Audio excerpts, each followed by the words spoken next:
Hi! ఈరోజైతే రొయ్యల కూర వండడానికి నేను రెడీ చేసుకున్నానండి. రొయ్యల కూర అంటే కొంచెం మసాలా వేసి చేద్దామని చెప్పేసి నా ప్లాను.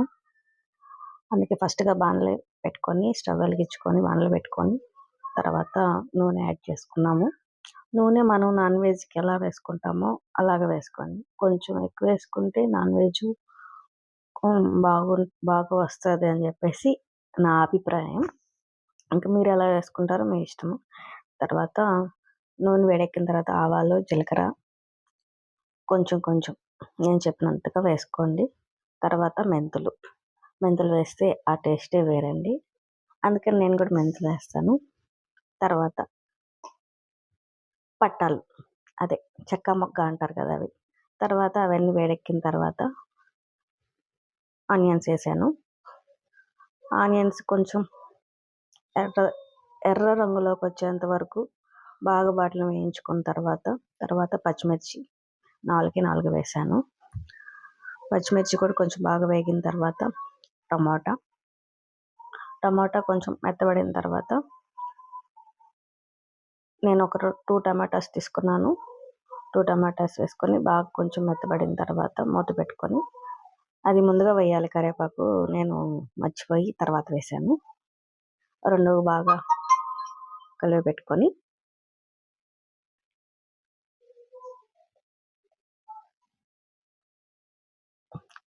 పెట్టుకున్న తర్వాత అల్లం వెల్లుల్లి పేస్ట్ వేసాను. అల్లం వెల్లుల్లి పేస్ట్ కొంచెం మెత్తగా నూరుకున్న తర్వాత నేను మిక్సీకి వేసాను.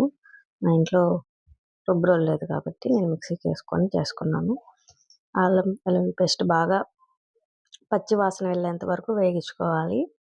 అలా వేయించుకున్న తర్వాత దాంట్లో నుంచి నూనె సపరేట్ అవ్వద్ది కదా, అప్పుడు అది బాగా ఉడికినట్టు అర్థం. తర్వాత కొంచెం పసుపు వేసాను. పసుపు తర్వాత కల్లుప్పు వేసాను.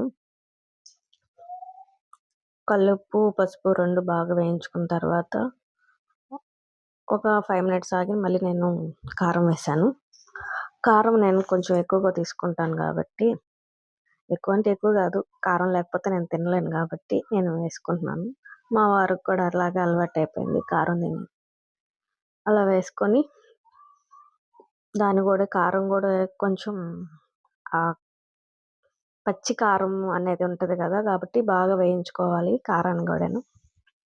చూసారు కదా, ఆయిల్ బాగా బయటికి వచ్చిన తర్వాత రొయ్యలు నేను కొంచెం సాల్ట్, ఉప్పు వేసి కలిపి పెట్టుకున్నాను. దాన్ని దీంట్లో వేసేసాను అన్నమాట. బాణల్లో వేసేసి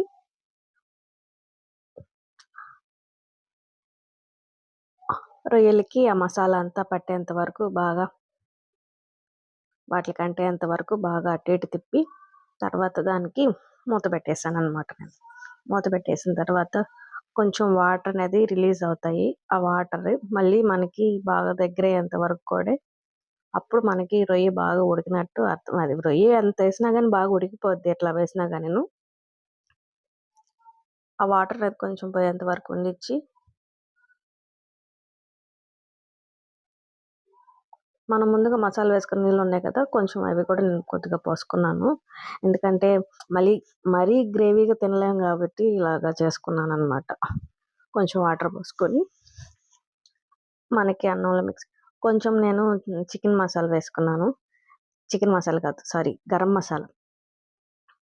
స్మెల్ బాగుంటుంది కాబట్టి గరం మసాలా వేసుకున్నాను. ఇప్పుడు మనకి కూర అయితే రెడీ అయిపోయింది. చూస్తుంటేనే బాగా నోరూరిపోతుంది కదా, నాకు కూడా అలాగే ఉంది.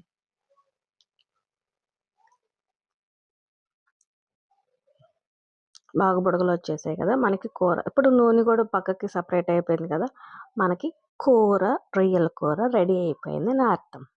ఇంకెందుకు ఆలస్యం, ప్లేట్ తీసుకొట్టి తినేయచ్చు. మర్చిపోయాను, కొత్తిమీర కూడా ఉంది. కొత్తిమీర కొంచెం గార్నిష్ చేసుకుంటే ఆ స్మెల్ వేస్తున్నప్పుడే ఆ స్మెల్ ఏదోలా ఉందన్నమాట.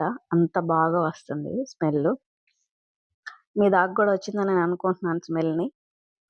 తర్వాత మూత పెట్టి ఏం లేదు, తర్వాత అంతా కొంచెం వాటర్ దగ్గర పడిన తర్వాత, మరీ అంటే దగ్గరగా కాదు, మనకి అన్నంలో కలుపుకునే విధానంగా పెట్టుకున్నాను.